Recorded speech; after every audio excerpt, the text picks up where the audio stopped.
Bonjour à tous, bienvenue donc au webinaire numéro 4 qui a été préparé par BPRC sur le thème « Comment préparer son départ à la retraite ». Donc je me présente, je m'appelle Frédéric Leprêtre, je suis expert comptable du cabinet BPRC à Paris et on est spécialisé entre autres dans les études d'huissier de justice. Donc voyons ensemble rapidement le plan que l'on va suivre pendant ce webinaire qui va durer 30 minutes.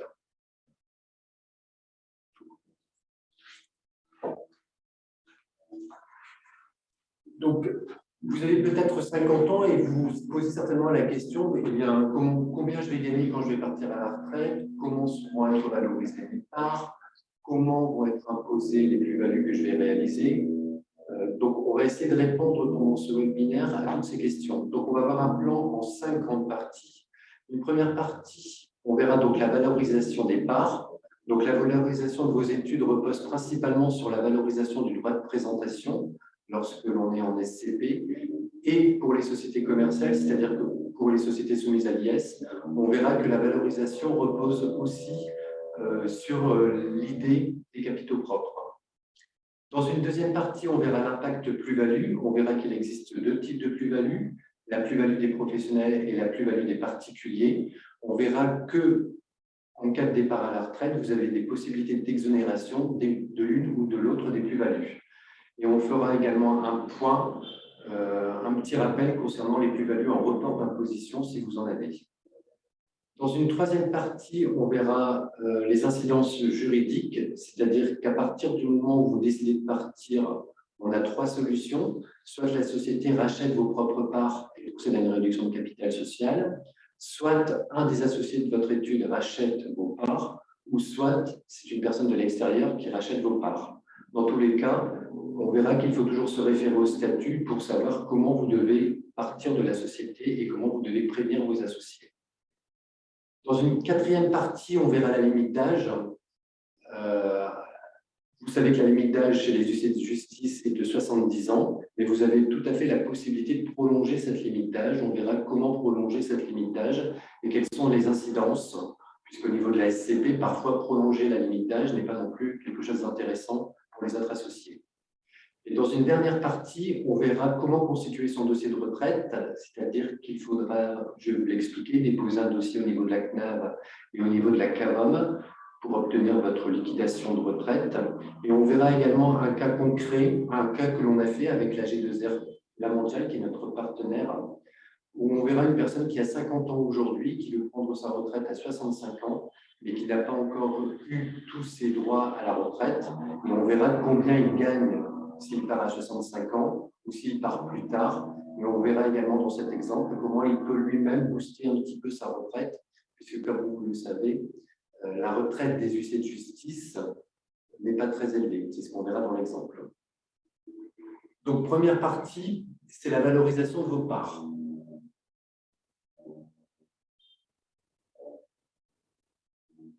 Donc, comme je vous l'ai dit, la valorisation des parts repose principalement sur la valorisation du droit de présentation. Donc, si on est en SCP ou une entreprise individuelle, vous avez sur votre gauche les anciens critères de chancellerie qui étaient utilisés avant. On prenait la moyenne des 5 dernières années des produits bruts annuels auxquels on appliquait le coefficient de 1,20. Et on prenait également la moyenne des 5 dernières années des résultats fiscaux nets, déduction faite des charges sociales, sur lesquels on appliquait un coefficient de 3. Aujourd'hui, il n'existe plus de critères de chancellerie, c'est-à-dire que les parties peuvent fixer maintenant librement la valeur des parts entre elles. Nous, chez BPRC, comment on procède pour valoriser les parts? On fait la moyenne de 3 critères.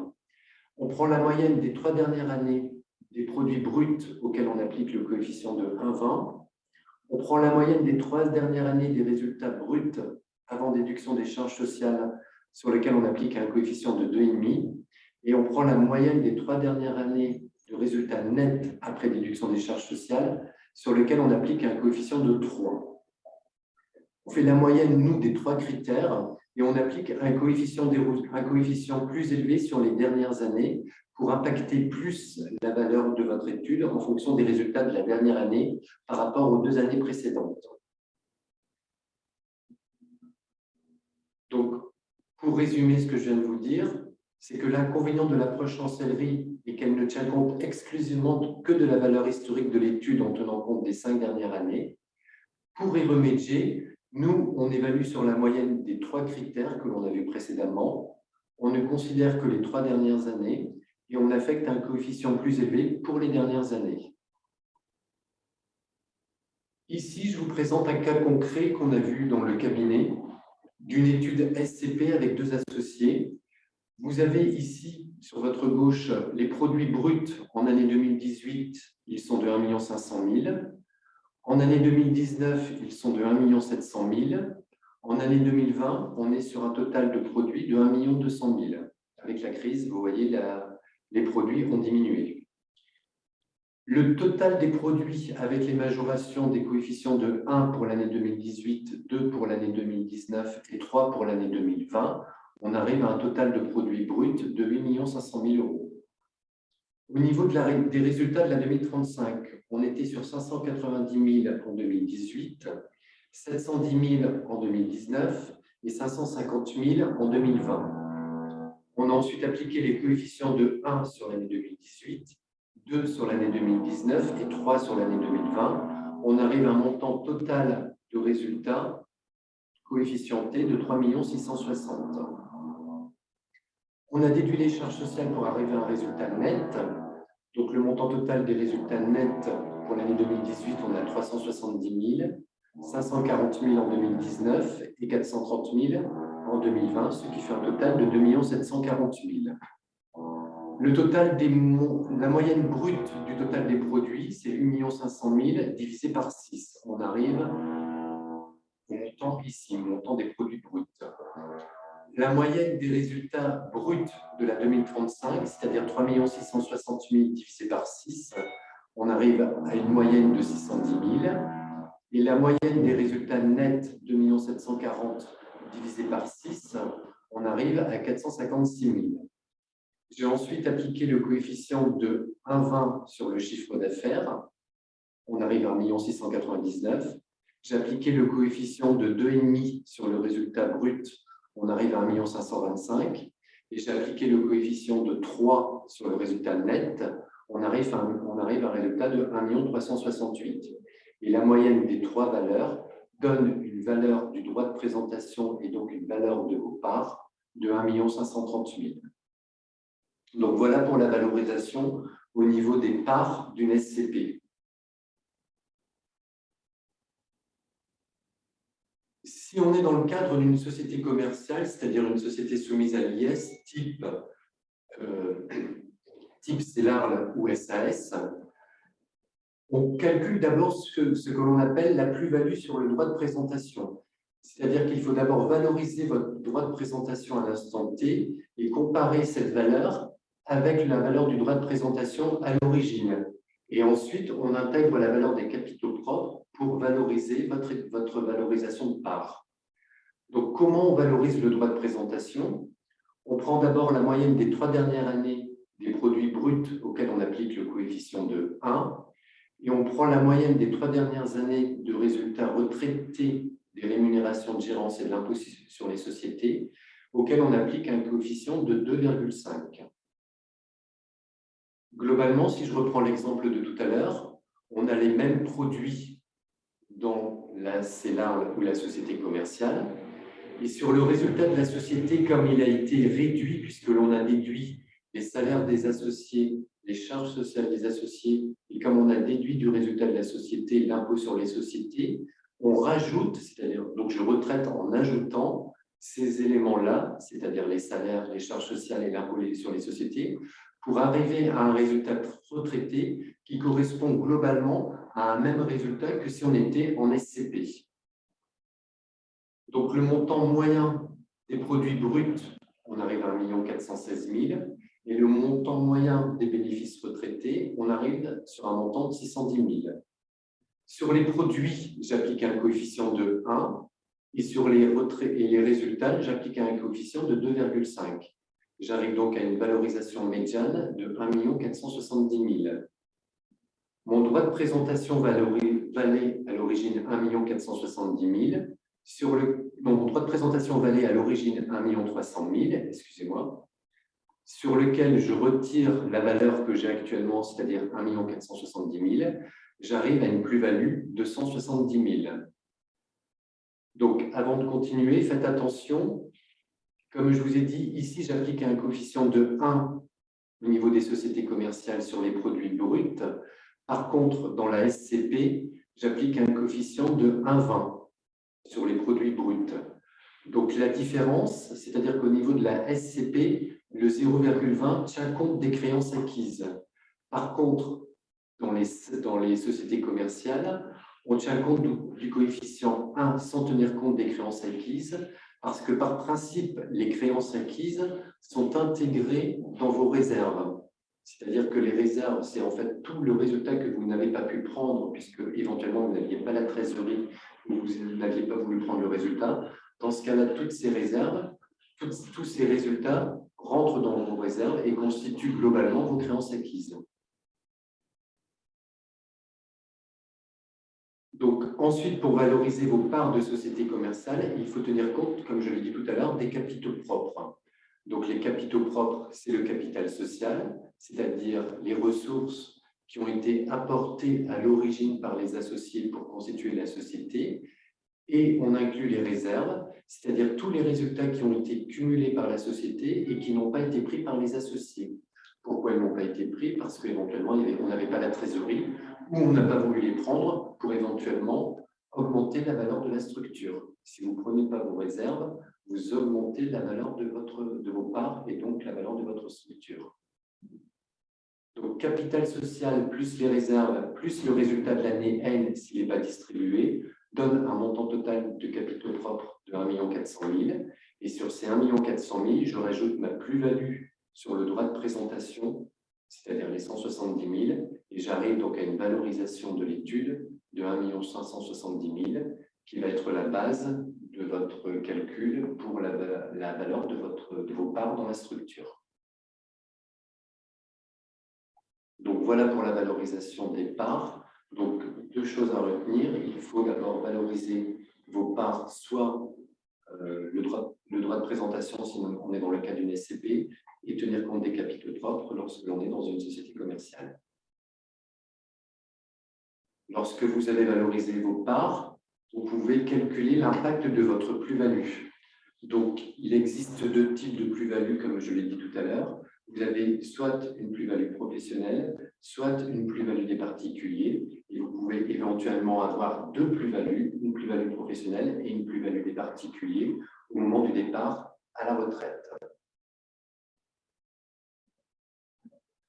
Si vous êtes dans le cadre d'une SCP ou une entreprise individuelle, vous êtes dans le cadre des plus-values des professionnels.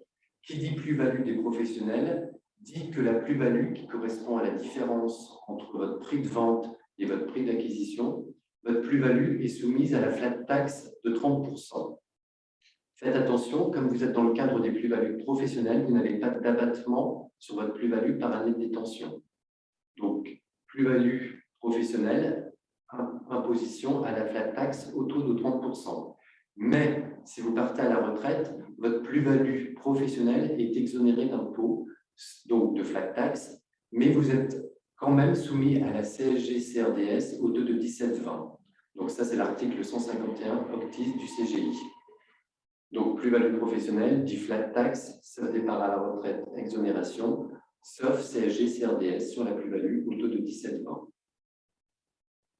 Si vous êtes en société commerciale, donc une société soumise à l'IS, dans ce cas-là, vous êtes dans le cadre des plus-values des particuliers. La plus-value des particuliers, vous avez le droit à un abattement par année de détention sur votre plus-value et on applique ensuite le barème progressif à l'impôt sur le revenu, c'est-à-dire votre barème propre à vous. Le taux d'abattement que vous pouvez appliquer peut aller jusqu'à 65% si vous détenez vos titres depuis plus de 8 ans. C'est ce qu'on appelle l'abattement de droit commun. Et vous pouvez avoir un abattement qui peut aller jusqu'à 85%, c'est ce qu'on appelle l'abattement renforcé, si vous détenez vos titres ou vos parts depuis plus de 8 ans. Attention, pour bénéficier de l'abattement renforcé, vous devez remplir certaines conditions. Notamment, il faut que la société soit créée depuis moins de 10 ans pour pouvoir bénéficier de l'abattement renforcé. Donc, si vous êtes dans le cadre d'une société à l'IS, vous avez un abattement par année de détention. Et ensuite, vous avez une imposition au taux de votre taux d'imposition à l'impôt sur le revenu. La particularité en cas de départ à la retraite, c'est que vous avez la possibilité de bénéficier d'un abattement de 500 000 € sur votre plus-value et ensuite vous êtes soumis à votre barème progressif à l'impôt sur le revenu. Donc départ à la retraite, abattement de 500 000 € dans le cadre des plus-values des particuliers.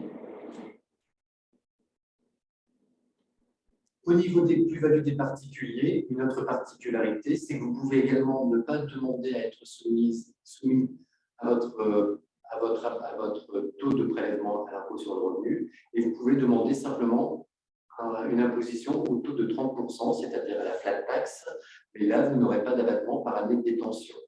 Donc, au niveau des sociétés soumises à l'IS, lorsque vous détenez des parts de sociétés soumises à l'IS, vous avez globalement 3 calculs à faire pour voir quelle est l'imposition la plus intéressante en cas de départ à la retraite.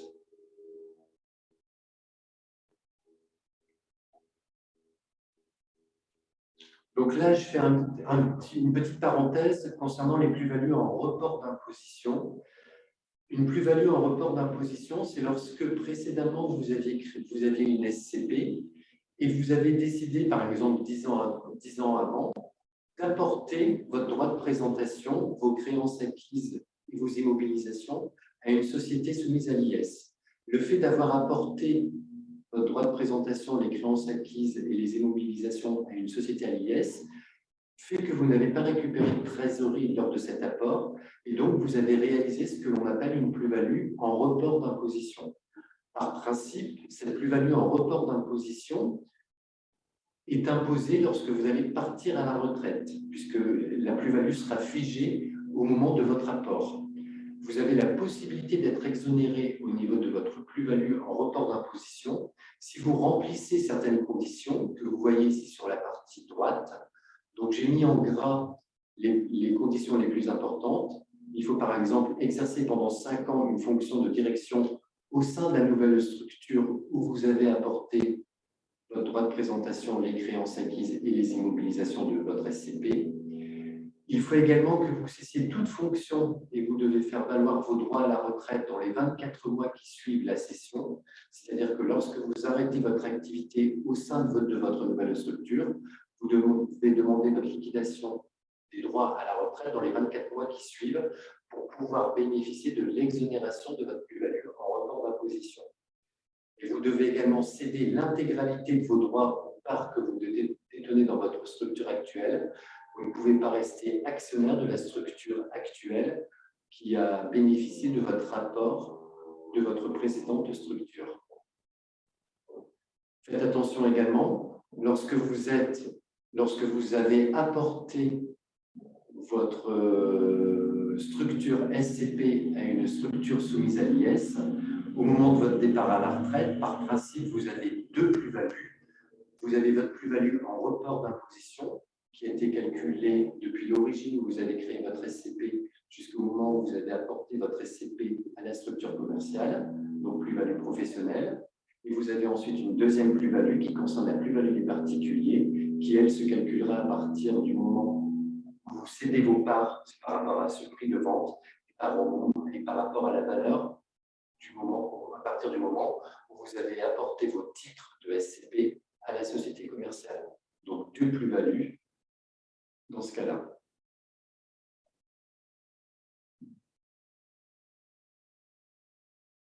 Ensuite, rapidement, on voit l'impact juridique, donc les conséquences juridiques. Donc, comme je vous l'avais dit précédemment, lorsque vous décidez de partir à la retraite, vous avez 3 possibilités. Soit la société rachète vos propres parts et procède à une réduction de capital social, soit un des associés de la structure rachète vos parts, ou soit vos parts sont rachetées par un tiers de la société. Dans tous les cas, pour respecter le formalisme, vous devez toujours vous référer au statut en cas de départ. Puisque dans vos statuts, par principe, il est bien indiqué comment vous devez fonctionner en cas de départ. Donc là, je vous ai mis des généralités. Si vous êtes en SCP ou en CELAR, ou en CELAS, par principe, les statuts sont relativement bien rédigés et vous ne pouvez pas bouger par rapport à la réalité des statuts tels qu'ils sont définis. Donc, au niveau de la SCP, de la CELAR et la CELAR, lorsqu'un associé désire se retirer de la société, il doit notifier donc sa demande à la société et à ses associés par lettre recommandée avec accusé de réception.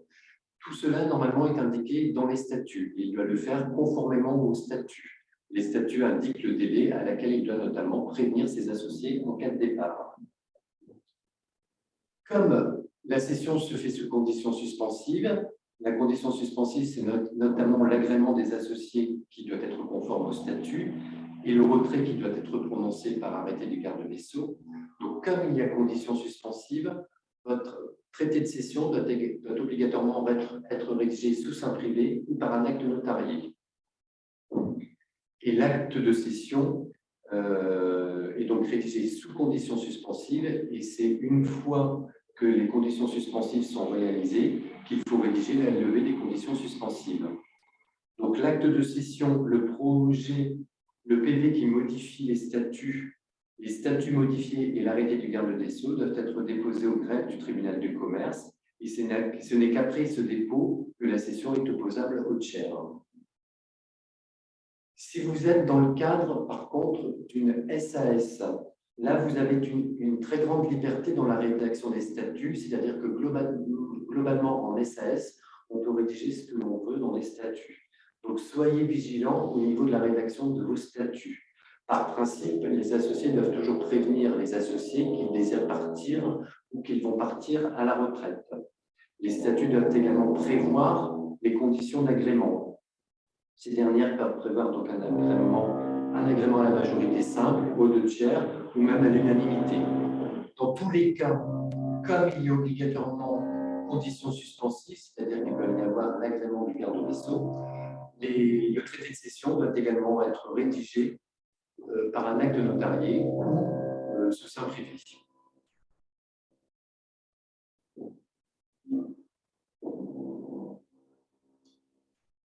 La limite d'âge. Donc, comme vous le savez, chez les huissiers, la limite d'âge est de 70 ans. Donc, vous pouvez par contre demander une prolongation de cette limite d'âge. Cela se fait donc sur le site de l'OPM et ça doit se faire au plus tard 2 mois avant votre 70e anniversaire. Avant, on était obligé de motiver les demandes de prolongation, c'est-à-dire qu'avant, on devait justifier auprès de l'OPM et donc auprès du garde des Sceaux que vous aviez recherché de nouveaux associés et que vous n'aviez pas trouvé les personnes pour vous remplacer.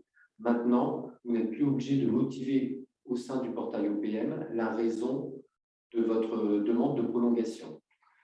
Faites attention, la prolongation ne peut durer que 12 mois. C'est-à-dire qu'elle va courir à partir de votre 70e anniversaire jusqu'au jour où votre successeur prêtera serment ou à la fin des 12 mois. Si vous êtes en SCP, il faut savoir que 6 mois avant la date de limite d'âge, vous devez informer la société et vos associés par lettre recommandée par l'accusé de réception de l'état d'avancement de votre projet de cession et, le cas échéant, de l'absence de perspective de cession. Quand vous avez atteint l'âge de 70 ans, si vous n'avez pas demandé de prolongation ou à l'expiration de votre délai de prolongation, si aucune cession n'est intervenue, la société, elle, dispose d'un délai de 6 mois pour notifier donc à l'associé un projet de cession ou de rachat de ses parts.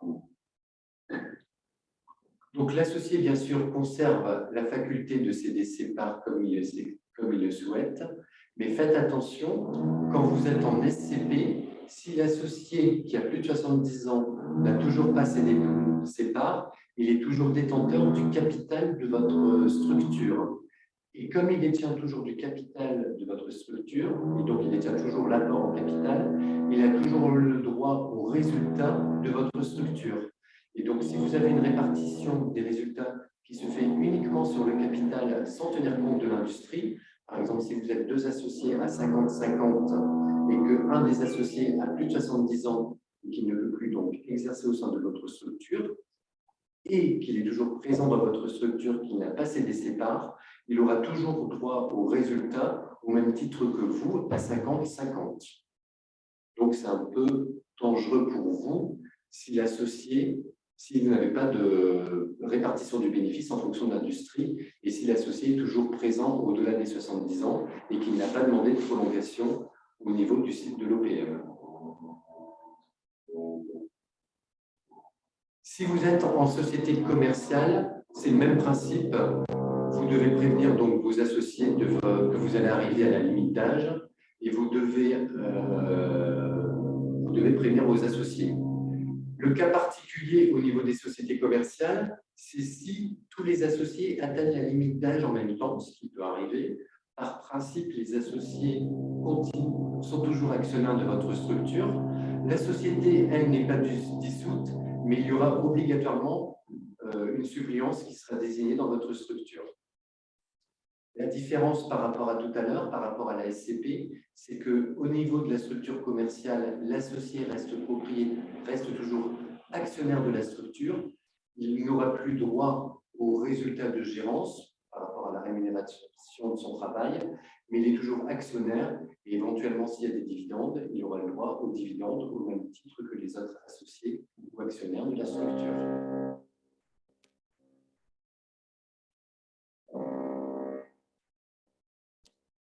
Donc, bien constituer votre dossier de retraite en amont. Comme je vous l'ai dit, donc ça intéresse beaucoup de monde de savoir en fait combien vous allez gagner au moment de départ à la retraite, même si je vous l'ai dit, vous avez 45, 50 ou 55 ans aujourd'hui.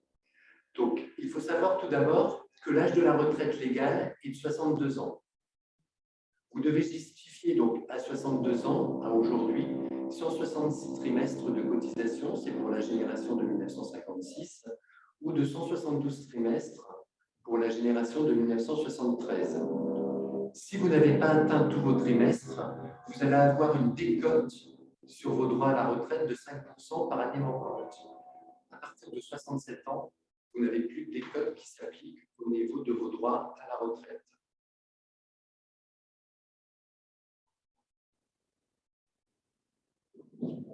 Au niveau du régime général, comme vous êtes huissier de justice, vous avez été précédemment salarié d'une structure. Donc, au niveau du régime général, il faut savoir que l'attribution de votre retraite n'est pas automatique. La demande doit se faire impérativement 6 mois avant la date de la liquidation souhaitée. Et c'est en vous inscrivant sur le site de l'assurance-retraite.fr que vous allez obtenir votre relevé de carrière, sur lequel vous aurez également vos points en retraite et vos droits à la retraite. Et ce relevé de carrière est très intéressant et vous permet notamment de demander votre retraite à la CAVOM, puisque la CAVOM vous réclame ce relevé de carrière. Comme vous êtes huissier de justice, vous devez également demander la retraite à la CAVOM, c'est-à-dire que ce n'est pas la publication au journal officiel du décret qui publie votre radiation qui va faire que vous allez tout de suite avoir droit à votre retraite de CAVOM. Vous devez déposer un dossier également à la CAVOM. Donc la demande auprès de la CAVOM doit se faire 6 mois au moins avant la date de la liquidation souhaitée. Le dossier est très simple, il faut simplement remplir 2 feuilles. Vous avez une feuille qui concerne le dossier de base et une feuille qui concerne le dossier complémentaire. Et vous devez fournir toutes les pièces qui vous sont nécessaires, y compris un relevé de carrière. Nous montrons également votre carte d'identité, plein d'informations, y compris votre relevé de carrière. Les conditions, c'est que vous devez avoir l'âge requis pour demander votre liquidation de retraite et vous devez être à jour de vos cotisations retraite. La radiation, elle, donc, interviendra qu'après publication au journal officiel pour les huissiers, sauf pour les huissiers qui ont atteint l'âge de 70 ans, puisque la radiation, elle, est obligatoire. Donc, dès que vous avez atteint l'âge de 70 ans, n'attendez pas la publication au journal officiel pour obtenir votre retraite. Vous pouvez déjà la demander tout de suite, puisque dès que vous avez 70 ans, vous aurez vos droits à la retraite si vous avez bien déposé votre dossier au niveau de la CAVOM dans les délais.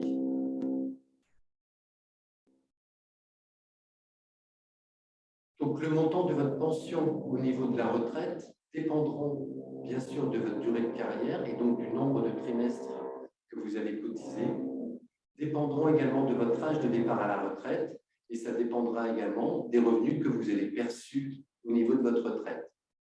Donc, vous avez un simulateur sur le site de la CAVOM dans votre espace sécurisé www.cavom.fr et c'est également sur le site de la CAVOM que vous pouvez obtenir et remplir votre dossier de retraite pour la retraite complémentaire. CAVOM. Donc, avec notre partenaire l'AG2R, la mondiale, donc eux peuvent également vous faire des simulations de retraite. Donc là, on a fait un cas pratique qui concerne un huissier de justice qui est né en 70, donc qui a aujourd'hui environ 50 ans. Il a débuté son activité à 23 ans et globalement, il a reçu donc des revenus par an de l'ordre de 250 000 €. Il a cotisé 28 trimestres au régime général en tant que salarié et il a acquis à la date d'aujourd'hui 87 trimestres. Et cette personne, donc qui gagne 250 000 €, qui a 50 ans aujourd'hui, souhaite liquider ses droits à la retraite en 2035, c'est-à-dire lorsqu'il aura 65 ans. À 65 ans, il n'aura pas tout à fait la totalité de ses droits à la retraite, il n'aura que 167 trimestres, et lui doit cotiser 172 trimestres.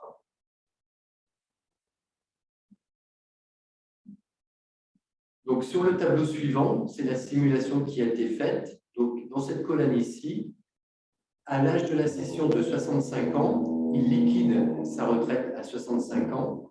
Donc, à la date d'aujourd'hui, lorsqu'on fait la simulation avec un revenu de 250 000 € qu'il gagne par an, lorsqu'il va demander sa liquidation de retraite, il aura droit par an à 42 301 €. Donc, globalement, il aura droit par mois à 3 525 € qui intègre son régime de base et son régime complémentaire de retraite.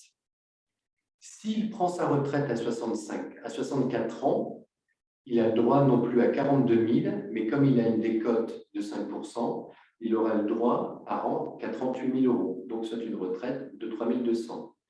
S'il prend sa retraite à 63 ans, il aura droit qu'à 35 000 € de retraite par an, soit 2 900 € par an. Et globalement, s'il prend sa retraite à 65 ans, mais qu'il liquide ses droits à 66 ans, donc ça lui permet également d'acquérir encore des droits à la retraite, il aura une retraite de 43 655 au lieu de 42 000. Donc, si il arrête et qu'il ne prend pas sa retraite tout de suite, cela lui fait bénéficier globalement de 1 000 € par an supplémentaires. Et s'il liquide sa retraite 2 ans après, il aura droit non plus à 42 000 € de retraite, mais à 45 000 € de retraite. Donc, vous voyez que globalement, parfois, s'il prend sa retraite à 65 ans, il a le droit à 40 000. S'il prend sa retraite et qu'il liquide sa retraite à 67 ans, il aura le droit à 45 000 € par an. Le différentiel est de l'ordre de, ici entre 42 et 45, de 3 000 €. Donc, le différentiel n'est pas très important. Donc, parfois, c'est des calculs à faire. Est-ce que c'est mieux que j'attende la fin pour liquider ma retraite ou est-ce que je liquide ma retraite à 65 ans, vu le différentiel qui est peu important? Il peut également céder son activité à 65 ans et faire entre 65 et 67 ans un cumul emploi-retraite, c'est tout à fait possible, et liquider sa retraite qu'à 67 ans.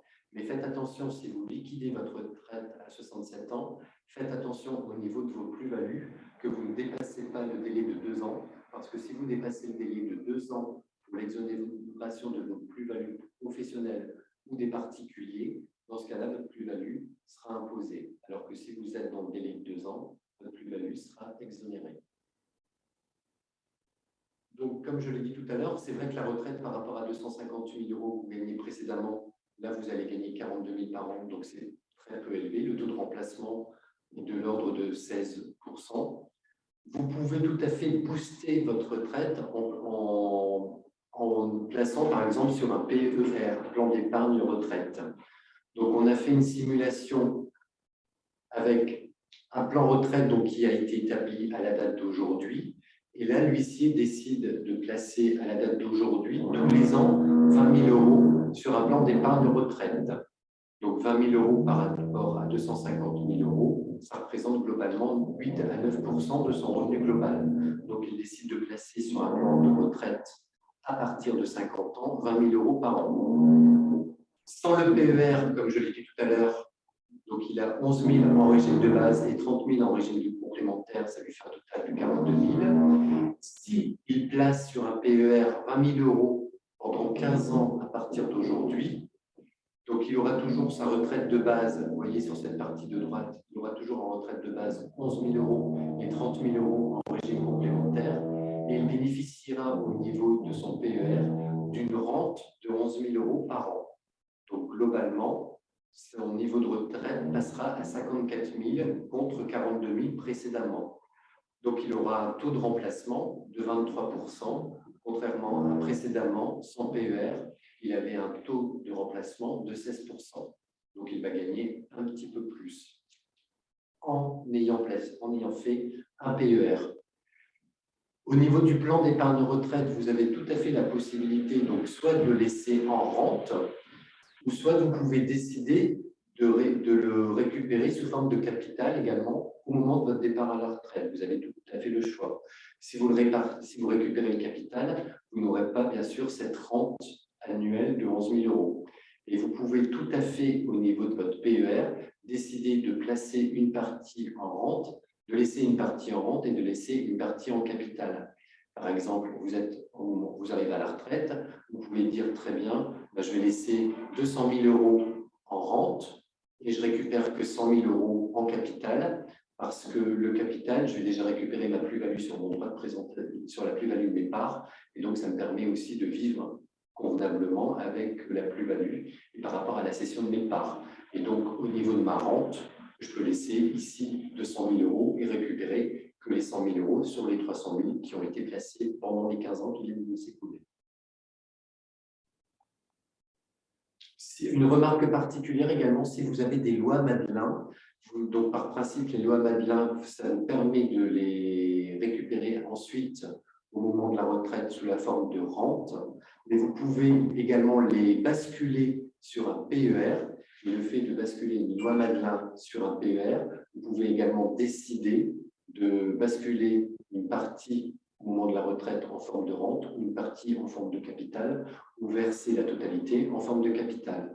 Donc au niveau de vos lois Madelin, vous avez tout à fait la possibilité, si vous en avez, de les basculer sur un PER en totalité. Voilà. On va peut-être remettre, on avait coupé les micros puisqu'on avait, comme on enregistrait la vidéo, on avait peur que ça gêne la vidéo. Si vous avez des questions, comme ça, si vous avez des questions, vous pouvez poser vos questions.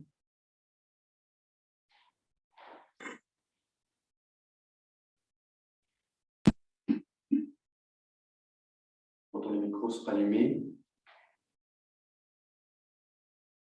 Donc, sinon, vous avez tout à fait la possibilité. Donc, si vous avez des questions, n'hésitez pas à me contacter. Donc, comme je l'ai dit tout à l'heure, moi, c'est Frédéric Leprêtre. Vous pouvez m'appeler au 06 72 74 26 78. Vous pouvez également nous contacter sur le mail contact@bprc.com et vous avez également le site internet www.bprc.com. Vous pouvez également poser vos questions éventuellement si vous en avez. Et n'hésitez pas à nous contacter puisqu'on est spécialisé huissier et au niveau valorisation, tout ce qui est plus-value et retraite, fiscalité et juridique. Merci de votre écoute. Bonjour. Oui, bonjour. Bonjour. Est-ce que vous m'entendez bien? Oui, je vous entends très bien. Alors, c'est très intéressant. D'ailleurs, vous avez bien fait de faire cette petite intervention. En revanche, en ce qui concerne la CAVOM, il me semble que le site, ça ne fonctionne pas forcément très bien, puisque à chaque fois que j'y vais, c'est toujours en dysfonctionnement. Et que lorsque je vais sur d'autres sites pour voir mon plan de carrière, enfin, et on s'arrête à toute mon activité salariée avant d'être huissier de justice ou en étant stagiaire. Et après, il y a marqué CAVOM, officier ministériel, et aucun renseignement, aucun chiffre n'est indiqué. Vous n'avez pas l'indication de vos trimestres? Rien du tout. Il n'y a rien. Donc, Ah, donc, c'est quand même assez extraordinaire. Donc, je sais bien que la CAVOM fonctionne extraordinairement bien, tout le monde le sait. c'est sûr. Mais j'aimerais savoir comment est-il possible d'avoir un autre site et d'avoir au moins les informations de la CAVOM qui, malgré les divers courriers envoyés, n'est pas forcément tellement capable de vous dire ce que vous avez payé comme cotisation, etc. Donc, c'est assez pénible. Alors, comment peut-on détourner, contourner la CAVOM? Il y a des sites qui ont les informations ou pas les informations, parce que moi, j'ai toujours rien. J'ai regardé encore la semaine dernière, ça ne fonctionne pas. Donc, votre plan de carrière, vous risquez pas de regarder. Donc, il faut faire tout comme la CAVOM n'a pas pris même à la date d'aujourd'hui, même sur les 3 dernières années, elle n'a pas du tout intégré vos cotisations CAVOM. Rien, mais ça fait 30 ans que je paye quand même. Donc, vous voyez ce que je veux dire. D'accord, vous avez toujours payé vos cotisations. Donc, dans ce cas-là, je vais prendre vos coordonnées. Je sais que nous, on a eu le cas chez un client où il manquait ces éléments de retraite au niveau de la CAVOM. On a envoyé un recommandé, ce n'est pas la CAVOM, je ne sais plus à quel organisme. Et c'est un organisme qui se met ensuite en relation avec la CAVOM. Et il nous avait répondu à l'époque qu'ils avaient bien pris et la CAVOM nous avait répondu ensuite qu'elle avait bien pris en compte la demande et les trimestres manquants, mais qu'elle ne mettrait à jour que le relevé de carrière qu'au moment du départ à la retraite. C'est ce que nous avait répondu à l'époque la CAVOM. Donc, je vais prendre vos coordonnées. De toute façon, je les ai et je vous enverrai la procédure pour vous dire comment procéder pour que vous ne perdiez pas vos points retraite et que vous puissiez les demander. Oui, mais je trouve assez extraordinaire que notre organisme ne soit pas capable de nous donner ce genre d'informations. Voilà, tout simplement. Même au niveau de la CNAV, vous avez été sur la CNAV, quand vous imprimez votre relevé de carrière, vous n'avez absolument aucun trimestre. Ah, la CNAV, ça, je n'ai pas essayé, effectivement. Mais vous me donnerez tous Et ces. votre relevé de carrière, vous l'avez reçu par courrier aussi, normalement. J'ai demandé le relevé de carrière, je n'ai jamais rien reçu. Ah, ben dans ce cas-là, il faut aller sur laretraite.com, vous inscrire, et là, vous allez voir si vous manque vos points retraite de la CAVOM. Il Très faut bien. aller sur le. Attendez, je vais vous montrer le site.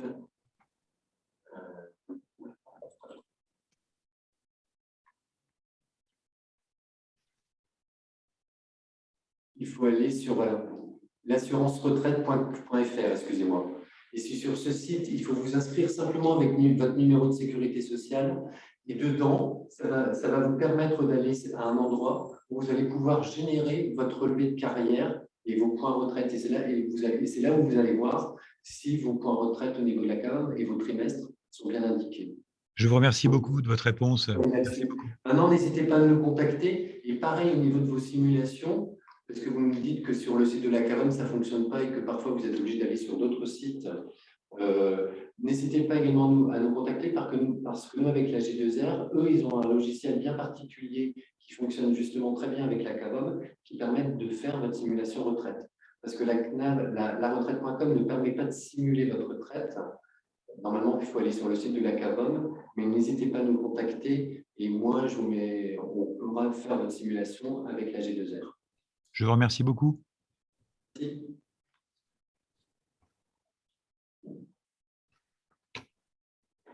Vous avez d'autres questions? Bien, merci beaucoup pour votre écoute et je vous dis donc au prochain webinaire. À bientôt.